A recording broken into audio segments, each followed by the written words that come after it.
630. You're on the air. Is this Mark? Yeah. Hey, Janie. Hey. It's great to hear your voice again.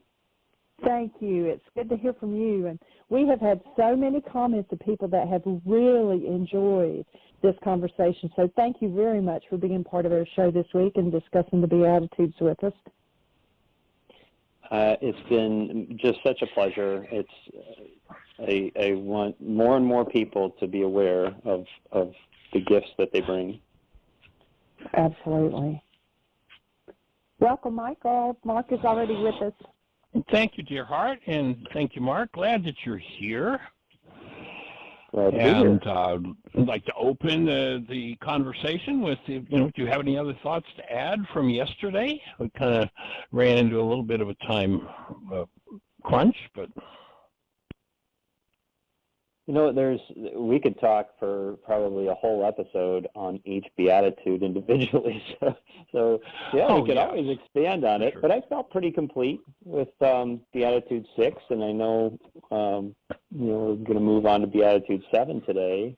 But how about you? Did you have anything that you wanted to add? No, I think we've got a pretty complete picture of it. It gives everybody a good taste, and if they want to spend time with that poster, of course they can order one, but they don't need to do that. You can just go to the link in the notes from the last couple of days, and it'll take you right to our website with a copy of the poster. You can go to whyagain.org, and in the upper left-hand corner, click the Start Here button, and just look down the list, and you'll come to where it says Other Worksheets, and the poster is there, so you can print it off and spend time with it. If you want to take it to the next level, you might want to order the book Enlightenment, which is what we've published so far from the Cabour's manuscript, and that has the first century dictionary, and there's a powerful experience in going into the dictionary and sorting through all the shades of meaning and possibility. And as I said, for me personally, when I worked on this poster way back almost 40 years ago, I sat down and wrote it out longhand, and that was where the big aha came of, this is not just a nice philosophy, which is what I had always been taught, but this really is a set of instructions. This is how to have a sound human mind and live, as Yeshua said 2,000 years ago. The reason he was here was to bring life, not dogmas and doctrines and all that sort of stuff, not churchianity, but really to take people into human life. And interesting, one of the things we created out of the Aramaic was a course called Laws of Living. Unfortunately, we don't have that one yet as a standalone self-study intensive, but when you realize that word law in Aramaic is not the rule of a superior as the Greek philosophies would have you believe, but the word law in Aramaic is really just, here's the recipe for how to create something, for how something works. And so the Beatitudes are how to make life work as a human being, and in particular, the protocol for how to cause your mind to work as a human mind, which is not, sadly, what the Western world has much of a clue about. So it's pretty exciting stuff to me to realize there's such a clear formula as the Beatitudes gives, a clear set of instructions, and you understand them for really, truly living in a human mind. So the final Beatitude we're going to talk about today is the one that the Greeks say, blessed are the peacemakers, they shall be called children of God. And there's a really big piece that the Greek translation misses in this particular Beatitude, and that is that in the Aramaic words there is a pointer to part of the protocol, and that is that there's a component of service here. It's kind of like, I've come to understand it, is here's my rent for being on earth, for having a human life and being on earth, and that is that there's service to humanity required in this Beatitude in order to fulfill, really bring into expression our full humanness. So in the Aramaic, You who, and the word in Aramaic is abde, through service, work effectively to produce peace and understanding under and in accord with the Creator's will. And if we do that work, if we do put energy into service in order to serve humanity, then what it says is that you will be called. You'll step into a category where you function as the offspring of the Creator, as a child of the Creator, a reflection of the Creator's energy. And this completes the protocol aspect of the Beatitudes for bringing about a true human life. How has that one struck you? So this is one of my favorites. It's one of those that really had a deep, moving meaning for me, and it's very much aligned with what you're saying. But I'm going to share a lived experience of just kind of how it showed up for me. Because I was very much a rule follower. Excuse me. A rule follower as a kid. You know, if my mom and dad said something or a teacher said something, I wasn't the rebel. I was like, okay, I just want to be, accepted and, be thought of well and behave and all those things that were important in our structure. Right. And the gap for me was the relationship wasn't always there with why. The relationship wasn't always there with, you're saying that I'm, quote unquote, supposed to do it this way, but I didn't either take the time or what have you. I just wanted to comply.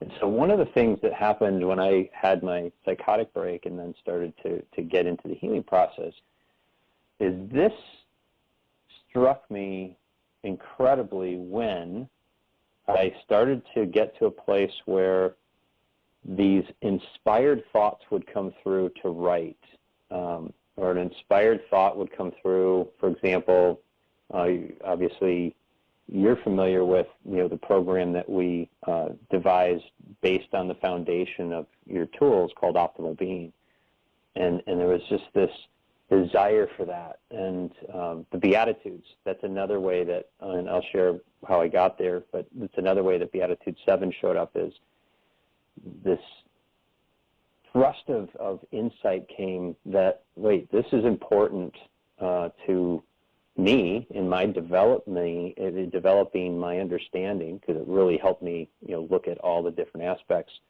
but then to share it with others through the Beatitudes practice, which is just what we called it. And what I love about this, if we look at peacemakers, and I'm going to go to JM just for a second, just to bring his context in, because the way he had described it is ripening in a new wholeness. And there is such a naturalness to that. Like if we think of a fruit on a tree, the unripened fruit that becomes ripened. And so as we do these early Beatitudes, this idea of peacemakers, there's a refinement that's happening in us. And we get to this place where, as it says, we'll be called the children of God. And I know one of the things that you've done a really nice job of is contrasting the Aramaic and the Greek.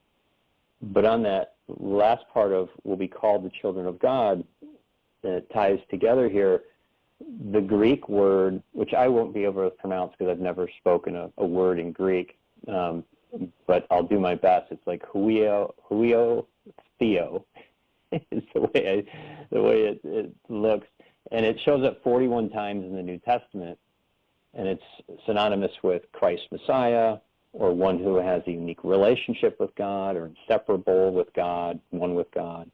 And the one that I liked the best, that matched with my lived experiences, anyone sharing the same nature as God. And so that idea of being a child of God, it's like, well, blessed are those who do this work, who do all this work and go through Beatitudes 1, 2, 3, 4, 5, 6, and it's not a one-time thing. Obviously, it's an ongoing evolutionary process. But as we ripen into this new wholeness, as we come into this relationship, we become kind of these channels, as J.M. says, for new creations that serve the same restoration in others, which I'm not sure how we got there because I don't know his whole framework, but he also studied the Aramaic, and it was like that really resonated for me, that serve the restoration in others. And I'd say it this way, it's like there's this joy that comes like, oh, I'm experiencing this overflowing abundance of relationship with God, with these life forces of God, these active, amazing forces that are alive in me, right? And how do I now bring it out in the world and help others find it too? So that was the best I could articulate it right now as to like how it showed up for me, just how my experience was with it. Yeah, stepping into the thing of service. And a thought I'd like to offer, Mark, because I've heard you claim this before, and I heard you just claim it again, and I'm going to make a suggestion that perhaps it'd be the last time in your eternal life that you do claim this. And you talked about a psychotic break. I don't think you had a psychotic break at all. I think you broke with insanity. I don't think you broke with pardon me. My offering would be you broke with insanity, the ego mind, the Mr. Magoo mind, and you started to bring in the true state of being, which is what these Beatitudes are about. And the world says, uh-oh, that's crazy. How dare you function as a human being? You're supposed to, that story I shared the other day about, the crabs in the bucket. When you put one crab in a bucket, it crawls out. If you put two crabs in a bucket, when one tries to crawl out, the other one grabs it and pulls it back in again. You don't need a lid on a crab bucket. If you got 20 crabs in the bucket and one tries to crawl out, another one will pull it in, another one will pull it in, it'll pull it in. And I'd offer that diagnosis, and if we break down the word diagnosis, a dyad is two, an agnostic is somebody who doesn't know, two who don't know. And oftentimes these diagnoses are simply from the state of the non-being mind, and why aren't you being normal with all these other minds that work in the world of rage and fear and guilt and grief and pain and drama and trauma? Come on, get back here with us, because that's how we feel validated. And so I would say you had an opening in your ego structure, something that the world does its best to lock us into. You had an opening in that where truly human life started to show up. That's what, for instance, when you talked about, you'd go into these yoga postures, your structure was saying, okay, here's what you do to open up your antenna so that you receive what you as a true human being are designed to receive. And my offering is that's not a break. That's an opening. Well, and you're right on, and I received that, and I would love to find a way of expressing that would help others see what you're saying, with a kind of a clean way of communicating it. But that helped a lot. Thank you. I might come back and listen to that. No. And for me personally, by the way, just for people listening, I had kind of, and I don't think this is necessarily ripe yet, right? I think what you said is much more ripe. I had come to, the world talks about these situations in a way that they talk about these situations. And so in the medical model, they would look at the things I went through and say, yeah, it's a psychotic break. In my life experience, it's like, it's wonderful. I'm so glad I had that quote unquote psychotic break. I mean, that was the breakthrough that was needed for me to fully come online and have a life. My before and after pictures, if there was a photo exactly that could illustrate it, which it can, because the surface looks pretty similar, but if it could reveal the core of a human being, I think what you'd see is the before picture would be someone who was on his deathbed, and the after picture is someone who has risen into new life. And it's such a contrast. And risen is a good word. I like it That's too. the real resurrection. You know, if you realize that people who function out of a mind with hostility or fear active, Yeshua referred to those people. There was one guy who lived in that world and said, "Man, I want to follow you." And he said, "But I have to go bury my parents first." And it was in that culture, it was a man's job to stay with his parents till they died and literally bury them. And Yeshua was like, well, wait a minute. If you're going to follow me, you're going to step into life. Let the dead bury the dead. Let the blind lead the blind. That's not where you're going to go if you're going to follow me. Now, you are going to get to take up your cross. This process of healing is not a Dr. Feel-Good thing. It means we're going to go through the quote-unquote craziness of the non-being mind and have to work through it, and it is a work. I was on the phone this morning. We have a young lady in England. Actually, it was kind of interesting because she shared that, or she had written to us and said, I want to start a book study on your book. It's like, great. So my first question to her when we talked said, yeah, well, of course, we'll support you with that. My first question was, how did you get a hold of the work? How did you find out about it? She said, well, I don't really know.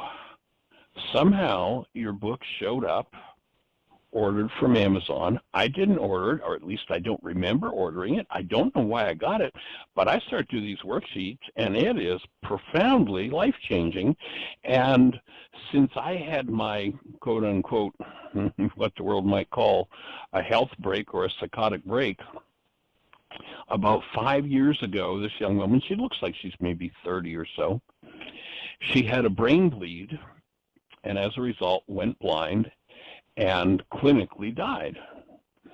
And she called it a near-death experience.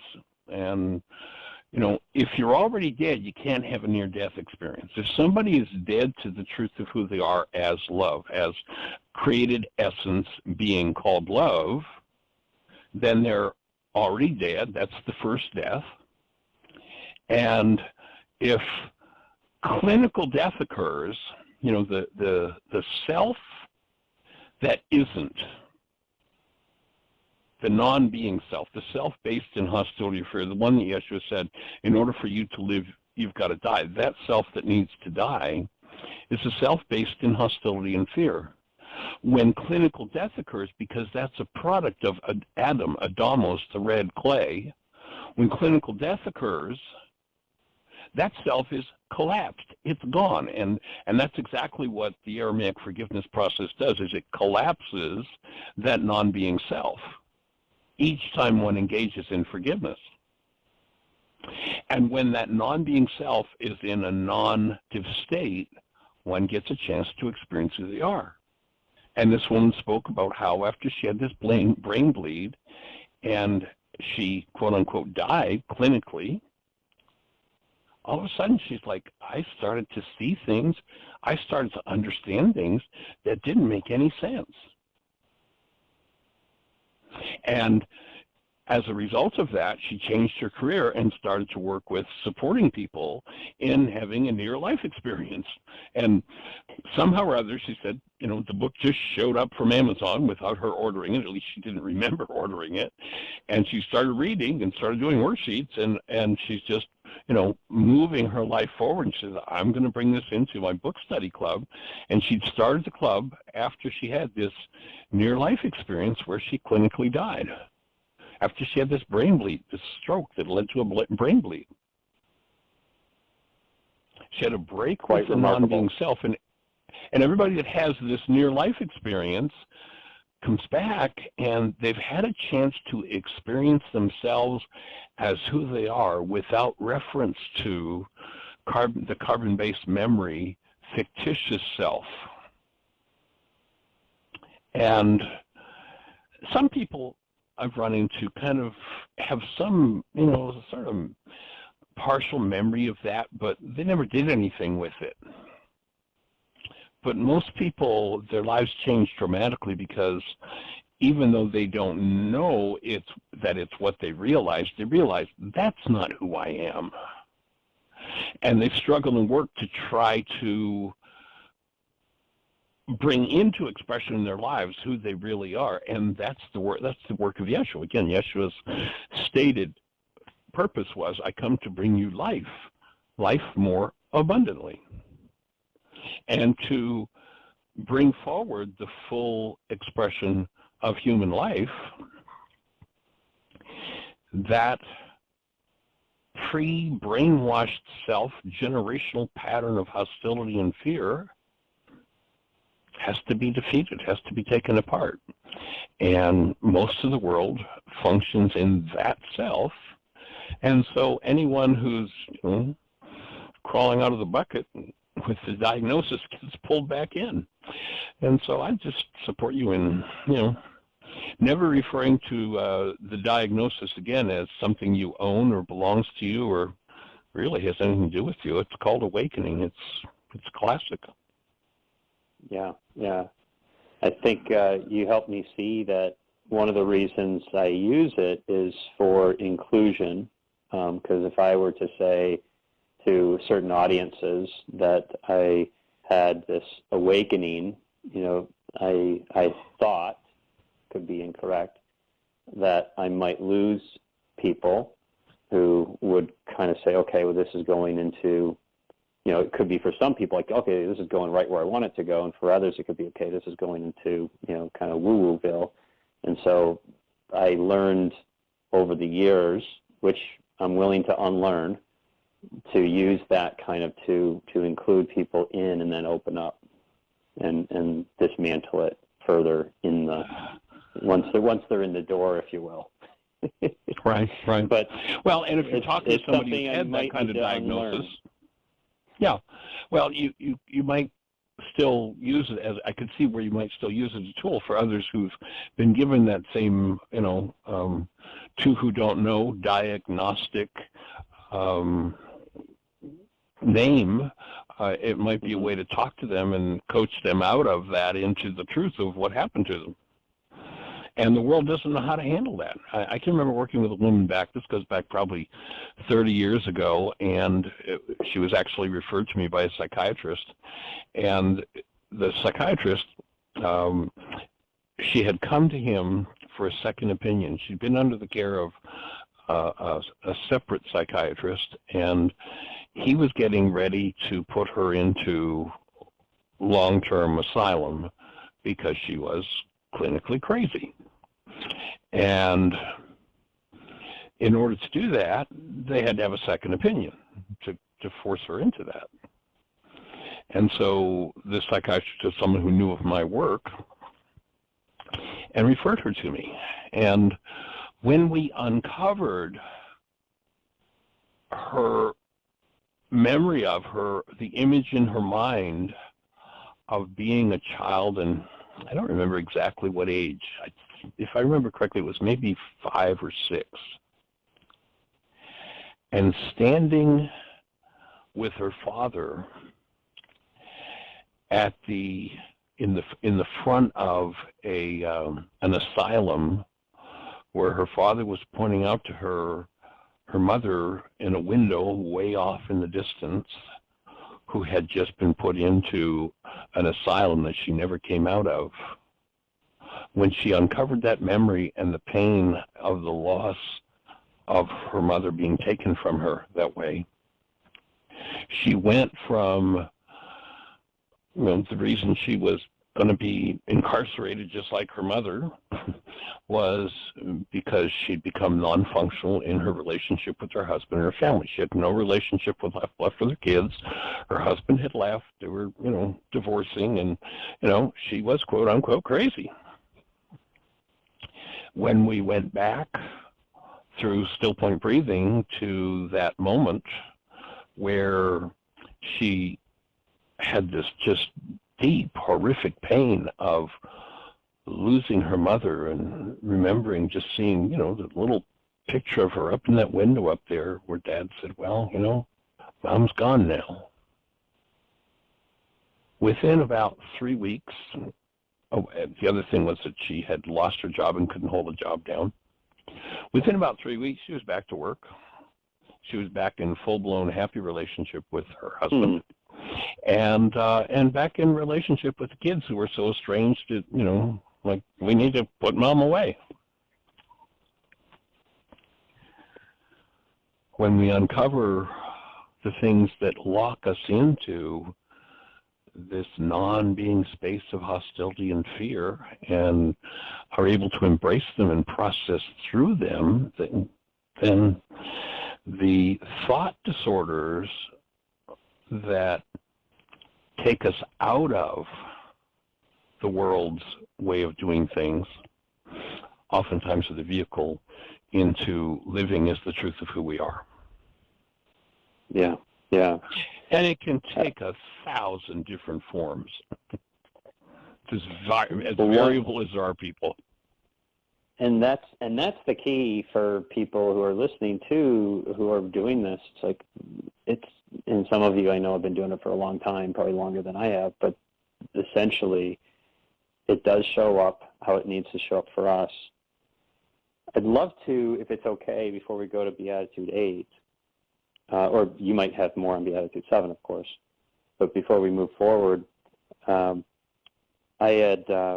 was inspired earlier this year to write about, the whole how mental health, can show up. And my first fiction novel I put out, just kind of mostly the friends and acquaintances, called Prisoner of War, and I just today put it up on Amazon, and so it's resetting the price, but today it's 99 cents, and tomorrow and for the next 5 days, I would have made it today, except for the rules on Amazon. For the next 5 days, it'll be free on Kindle. So if anyone is interested and would like to read it, it's a really interesting story that takes place in the future, in the year 2032, but it revolves around kind of mass formation, which is also known as mass psychosis, and a couple of different avenues of how it's approached in the book. One via technology and integration into the body, and another via this work, essentially, but through this main character, Marcus, who kind of navigates his own, what the world would call insanity, but his own awakening process. And it's really quite fun. It was amazing to put this out. So just for anyone who's interested, and is live on here, if you go there tomorrow to Amazon, and it's by a pseudonym author, John Aconda. I just use that for this fiction work, Aconda. So Prisoner of War by John Aconda is out today. So thanks for letting me share that. I meant to, and I apologize, I meant to actually email you and text you ahead of time to ask permission, so I hope that wasn't... no, that's okay. No, that's perfect. That's free perfect. gift for everybody. All right. Well, we'll download it and give it a listen.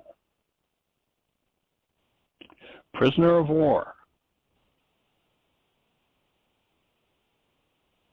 I'm just looking as we speak. Cool. Yeah, and the pricing up there, it'll be adjusted in a few minutes. I think it's still $4 or something. It'll be down to 99. Again, tomorrow it'll be free. Cool. Well, you hadn't told me about that. Well, let's see. There's a book by that name by Michael P. Spradlin, but that's not the book you're talking about.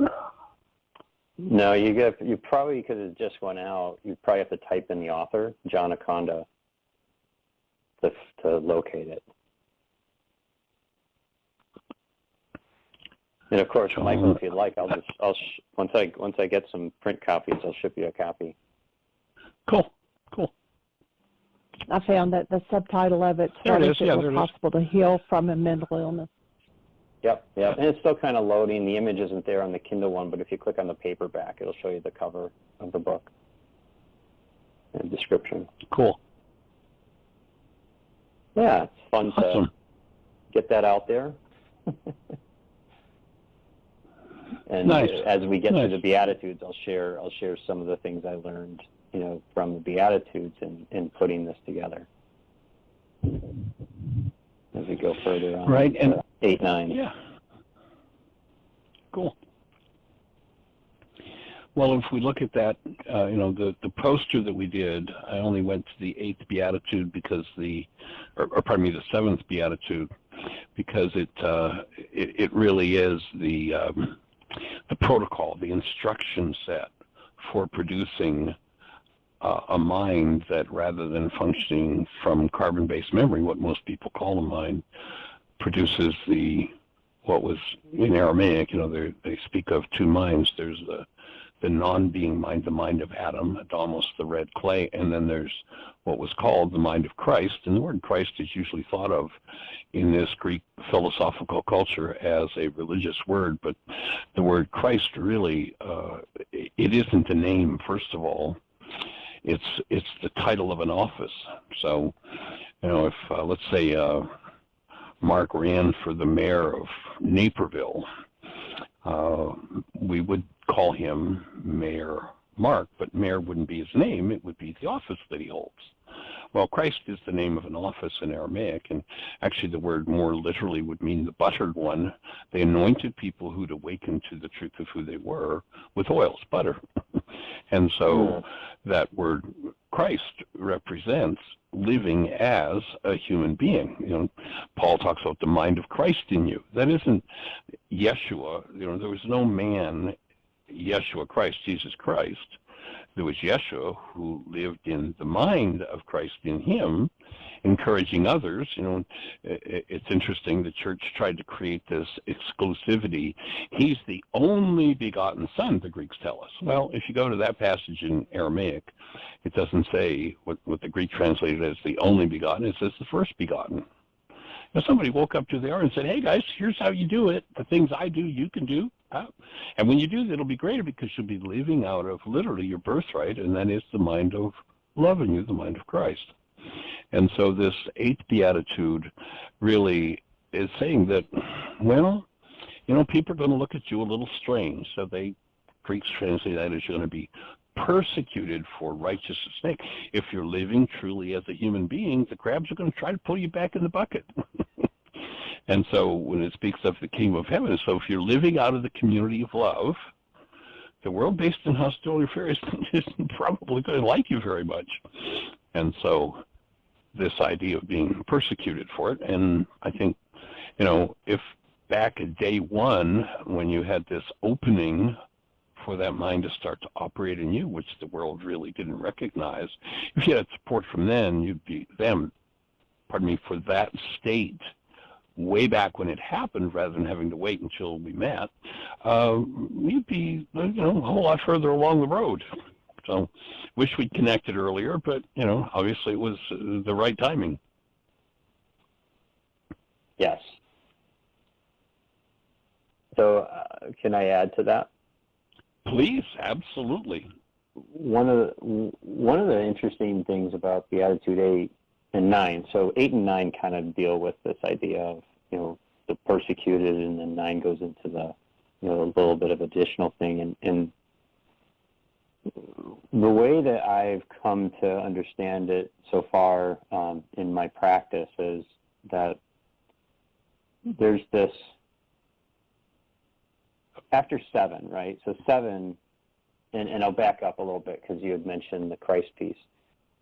One of the things just that I thought when I first kind of went down the track of realizing, like, oh, wait, so this Christ can come alive in us. It's like the laying down of the non-being, and then there's this risen being, this, the Christ-conscious self, the optimal self, if you will. And I had this thought for a time that, oh, then I'm done. And that's not true. And Beatitude 8 kind of helped me really settle into that. It's like, oh, wait, what 8 is really informing us of, and I love the way, again, J.M. brought up the word, this persecuted word, in a form that said, move out of your comfort zone. It's like this loving force, this power of these active forces of God are moving through us. And we're going to be moved away from our old habits. We're going to be moved out of our comfort zone. We're going to be moved out of those old habits so that we can get moved back into alignment with that pure self. And you're going to function as a human being. Yes. And so what I started to see is, and initially it didn't feel really as good as it did later because I was in resistance, that great resistor, right? But what happened for me is I would be confronted with these old habits, and there would be inspiration to do it differently. And it was moving through all that was in me. It was going back to Beatitude 1. Even though we're in Beatitude 8, it was going back to Beatitude 1 and 2 and 3 in that to allow for more refinement. And I saw old habits fall away. And there's so many examples that could be shared, but one that I've shared many times that's a real simple story is when I would feel a sense of overwhelm, in my day, I would find that inevitably I'd end up in the pantry. And in our pantry, we still had, crackers and chips and things, and I would end up eating, crackers and cheese and sausage or whatever it was. And then I would feel better, quote unquote better, and go back and attempt to work through whatever it was. So right. Over time, what began to happen in Beatitude 8 here, as I started to get to this more refined state, I would find myself moving to the pantry. And it's a walk-in pantry, so I'm standing in the pantry, and I had no action to pull anything off of the shelves. I was just standing there. I remember my wife one day saying, "What are you doing?" I'm like, "I'm not quite sure, but I'm standing here." And what was really occurring is I was being confronted with a habit. And finally, after this happened, call it dozens of times, and each time I'd say, anything for me to be aware of. And that's one of my common phrases, anything for me to be aware of. And I'd just breathe. And sometimes there's this spark of insight.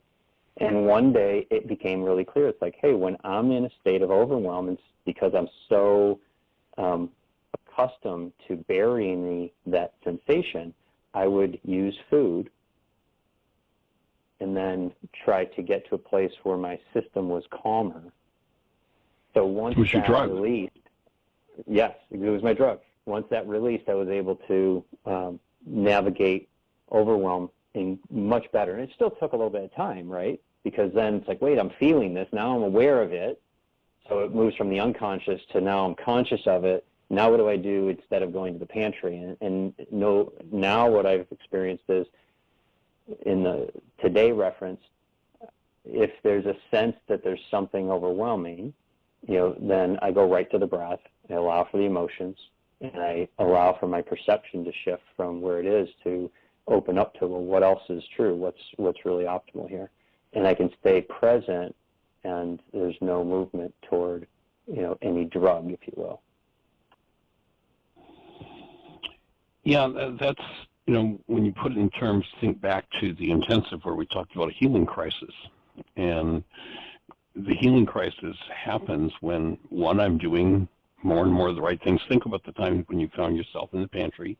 You're doing more and more of the right things. And just before that happens, you hit a new level of vitality. When that occurs, then something that needs to be processed out of the system that's based in usually some form of hostility or fear is going to surface. What the world teaches us to do when those healing opportunities surface is go anesthetize against them. Give me a fifth of scotch. Give me some caffeine. Give me some sugar. Give me some white flour. Give me something to devitalize myself and shut this new level of vitality down. I was talking to a physician the other day who had just been through what he was, and this guy's a pretty well-known healer in Florida, and we do a lot of processing, and he's been doing this work for about 25 years now, but he was telling me about how he'd just gone through these horrible symptoms, and his sinuses and all this stuff was going on. And man, he was in this big disease process. It's like, wait a minute, John, take a breath. Hold on here. What I hear you describing is you've been doing more and more the right things. Is that true? Well, yeah. Oh, yeah. Oh yeah. And sorry. You took a new, he's actually a supplement manufacturer, and you created this new supplement, and the way his mind interpreted was when he took this new supplement, all of a sudden he said, well, that bottle that I had must have been old and had a bunch of bacteria in it, because as soon as I put it into my sinuses, my sinus just went crazy, and man, I've been sick for 3 days. It's like, wait a minute. No, you haven't been sick at all. And no, you didn't take on a bunch of bacteria. You've been doing more and more of the right things, right, John? Oh, yeah, definitely. You hit a new level of vitality. Man, the day before he said, I was flying high. I felt so good. It was just, okay, so now that you've hit a new level of vitality, your system's able to dig into the next layer of what you need to process through, and you went into a physiological detox with your sinuses, which, remember, that's been one of the places where your symptoms have showed up all the way back from when you were a little kid. Oh, yeah, never thought of that. So you didn't take in bacteria. You hit a new level of vitality, and here you are with what you need to process through. And the culture teaches us to drug ourselves when that happens, and that's a signal that says, oh, I need to keep doing more of the right things rather than head to the pantry. And allow my healing process to occur. That is so good. So good. And the shift happens when, instead of someone saying, and he gave a great example of resistance, like, oh, I don't want this, like this is worse, right? But someone who's more conscious in Beatitude 8 is going to say, oh, wait, something's different, and what did I do different? And so there's like almost the maturing of that is to embrace it. Like, okay, it doesn't. And I'll use an example of a friend of mine who bought some nanosoma. I met him, he's down in Texas, and he and his wife started using it. And nanosoma is this wonderful product that you're familiar with. You might have talked about it on the program. But essentially, he started to feel tenderness in his head. And he's like, well, that's interesting. Now, he's aware of the healing process. He's a chiropractor. And it healed up after, a couple days or whatever, and then another soft, tender spot. And he started to connect. He's like, wait a minute. And he had 6 concussions in his life. And as he kept taking the nanosoma, it went from one spot to another spot, and one of them was actually, he was hit in the eye as a 6-year-old, and his eye finally felt really tender, and then that healed up. And then after the physical stuff healed up, he started to open up to more of the emotional traps that had been there, and that started to open up. So he called and he's like, Mark, I just want to tell you like how great this is, because he's like, I didn't know this was there. But he had the eyes to see that he was actually moving forward, even though something that temporarily showed up as something uncomfortable was appearing in his head. And that's the idea. Allow yourself to be moved out of your comfort zone. Allow yourself to be, it's like that's part of the process of becoming. Continue to do the behavior, the quote-unquote right things to keep you moving in that direction. A lot of times when that healing crisis happened, and that's why it's been called a crisis, that's when people turn back to their old habits. There are 4 things that we talk about, 4 questions to ask yourself when you become symptomatic, whether your symptoms are a disease process or a healing process. The first question is, have I been doing more and more of the right things? Second question is, had I hit a new level of vitality? Well, then up comes symptoms. I'm symptomatic. There must be something wrong with me. Well, no. Ask yourself the third question. What's happening with your elimination? In a disease process, there's a restriction of elimination. In a healing process, there's an increase in elimination.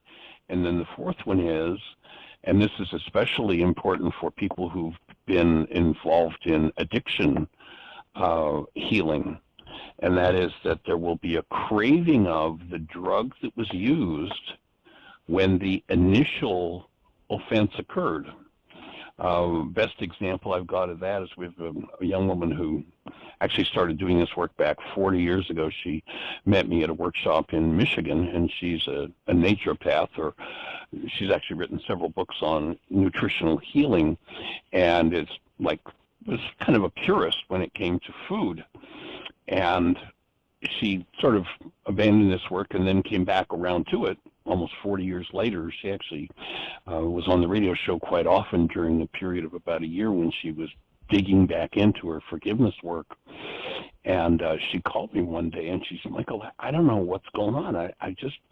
I can't control myself. Now, in the naturopathic world, there's an understanding that, like, for instance, if you've got a body that's, a pound or two and you want to build it to a 1,000-pound body within a year, cow's milk is a really good thing.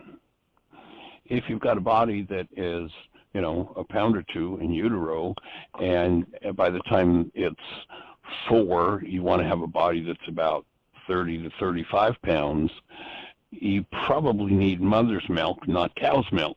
And so in the naturopathic field, we oftentimes, in order to help people to create a repulsion from the stuff that maybe people are addicted to, we call it cow pus. And so, this woman for decades has never eaten ice cream, but she's doing worksheets, and she calls me and she says, oh, Michael, I don't know what's going on. I can't help myself. She said, I'm just eating ice cream by the gallon. I'm just sucking it down, and I haven't touched ice cream in decades. What's going on? I said, well, what are you doing? What's well, I've been working on stuff with my dad, and the abuse. Her father was from the Middle East and was, she was treated as a female, oftentimes as Middle Eastern men treat women, and she was working through a lot of that abuse. And so she shared that and said, well, when Dad had abused you and afterward was feeling bad, what did he do? Oh, my God. Oh, my goodness. He takes me out for ice cream. Oh, my goodness. So as a kid, every time, Dad abused her, his way of making up was to fill her with ice cream. So here she is, 45 years later, and she's working through this abuse with Dad and going back to her old drug, the sugar, and there's actually an opiate in cow's milk that addicts people to milk. Casomorphine, it's called. And the protein molecule it ties in with morphine. It's literally an addictive substance. And that was her, we talked afterwards. That was her last mouthful of ice cream. She had no attraction to it whatsoever. But the fourth thing that'll tell you when you're symptomatic, when you're in this state, is there's this attraction to, or this craving for. And my take is because when we take an addictive substance in, the energy signature, if not the actual molecules, are locked away with the energy that we dissociate from, that we stuff down, that we hold the breath around and lock out of view. And literally, when the healing process occurs, we become vital enough to rise above that and process it out. And then those energetic signatures are going to start to move back out of the system, and you can't think of anything else but that. And if you're not conscious of and aware, we've all heard about the guy that, he got his 30-year chip just last week. He hasn't had a drink in 30 years after, a couple of decades of being a drunk. And after 30 years, he falls off the wagon. What happened? Well, he got his 30-year chip, all kinds of excitement and aliveness, new level of vitality. And so what occurs when he's got all that support and that new level of vitality, up comes that craving for that alcohol. And if he doesn't know that it's his body detoxing that old energy signature, then there can be falling back into the addiction. And so each time you move through a layer. Go ahead. I was going to say, the beauty, you're probably going to say the same thing, so I apologize. It's like the people who do that, whether it's the ice cream or the alcohol, what this beatitude is essentially saying is, as those habits fall away, the kingdom of heaven is yours. It's like you're gonna have this true relationship with that divine mystery that's available to all of us.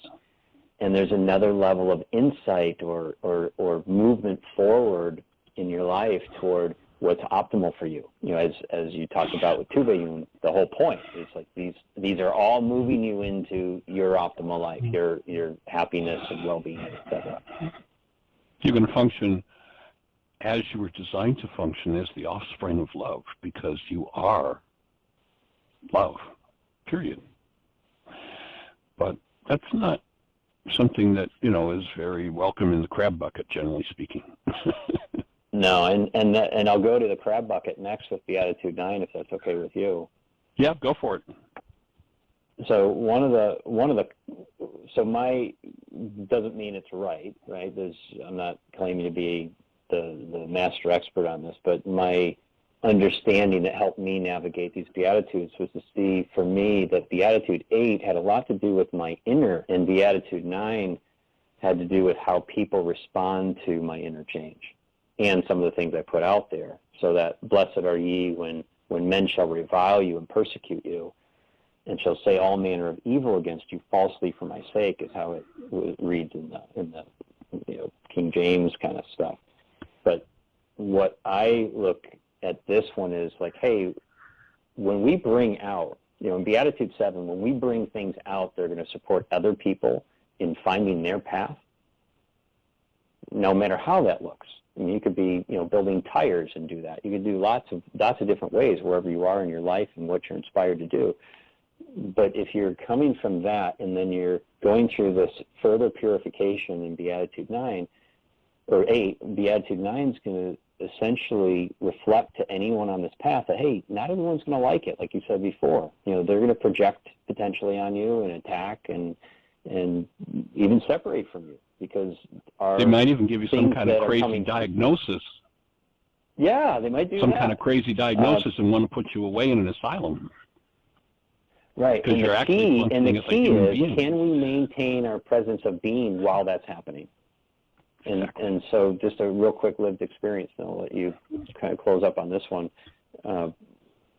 Going back just to the simple example of the pantry.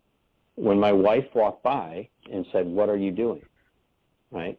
And she didn't say, "Oh, hey, sweetie, you look really nice today." It's, with a big smile on her face. "What you doing?" It was more like, "What are you doing?" With kind of the look of, "What's wrong with you? You look really weird. What's wrong?" And for me to be present, say, "Yeah, I don't really know, but I'm in the pantry. I'm here." That would be someone in that particular moment who is able to stay present. But if I had responded differently and said, "Oh, yeah, nothing. I was getting some crackers," and I pull the crackers and go back into the evidential mind to try to, look normal, which was one of my big things too. Interesting contrast, right? Then that would be okay, there's some unripeness there in me, but everyone's going to face this. Anyone on this path, you're going to face this, and one of the things I've learned to do is celebrate it. And Absolutely. I've learned to recognize when someone's attacking, that's off energy, I understand that. So can I stay present and then start to, from that place, invite the active forces of God to come through in the words and the thoughts and the breath and everything, to know right action at that moment. And of course, when my perceptual mind constructs an attack from the outside, it's because what I'm now getting the opportunity to process through and heal is all the ways I have attacked myself. I'm projecting that into my brain's image of what they say or do, and, they can say or do what they say or do. I'm only going to interpret as attack as if that resonates the ways in me that I have attacked myself.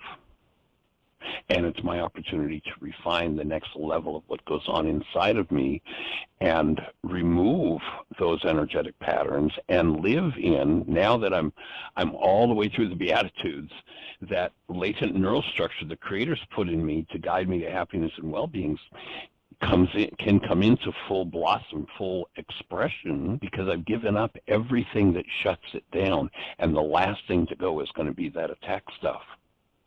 So that someone could stand there and do what the world calls attack, and I'll look and go, that's interesting, because there's no attack left in me. I've processed through it all. I just stand as the offspring of the Creator, the expression of love, and go, do you need some support? You look like you're really in pain. I'm listening to your voice, and it sounds like there's some stuff going on for you. How can I support you? Rather than, look what you're doing to me. And that's a big one to give up. Like, that's a major piece of work. I'm talking from personal experience. That's a major piece of work to do. It is. It is. It's one of the hardest ones for me was and I'm not through, again, I'm a work in progress. I use these every day. We all are, Mark. And so one of the things that Beatitude 10, really highlights is you're going to keep doing this. It's like, rejoice and be exceedingly glad, for great is your reward in heaven. For so persecuted they the prophets which were before you, which is in some of the studying I've done. It's like, okay, we're in good company. So anyone who's ever gone through this path of awakening has done these things. They may not have had them written down the way we have them written down, but this is the process of healing. And Jesus gave it to us. Yeshua gave it to us. It's like this, one of the greatest gifts given to humanity is right here in these little practices, which we can find in all of the tools you teach. You can find the Beatitudes in them. I mean, these things are really, really beautiful. And what it's saying is, continue doing this until the last vestiges of fear have been healed. Until you're, like you said in the previous thing, until you can be fully human, always. But if something happens to throw off that game, if you will, you got some tools, right, to pull into practice and move back into that human state, the being state. And the greatest addiction of these, we could put it into that, kind of scriptural language. What is the greatest addiction of all? When Yeshua talks about the first and the second and the greatest commandment, what's the greatest addiction? What's the last one that everybody gives up if they're going to actually do the work and give it up? It's hostility.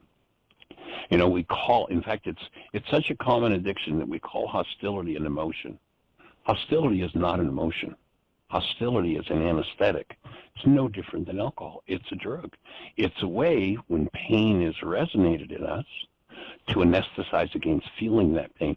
And if I anesthetize against feeling it, I can't work through it. I can't heal it. And so each time that hostility is aroused, to stop focusing on, the pointer to the outer world, look, it's you that's making me so mad, and stop going, here I am. Where is this tightness that locks me into this hostility and has me believe this whole perceptual construct about myself that's false? And to give up that anesthetic, that drug, is what empowers us to go to the last piece of work that needs to be done and reclaim the truth of who we are as human beings. Well said. Breathing with you and with our whole audience, and we're down to the last minute. So, Mark, I'm going to just say thank you for participating in this discussion the last few days, and it's a delight to get to interplay with you and capture your experience and bring it into this whole Beatitude practice. And everybody, such a pleasure. Thank you. Yeah, delighted. Thank you. And everybody, have the best year yet of your eternal life. It's an awesome gift to give the world. The world needs it. You can give it.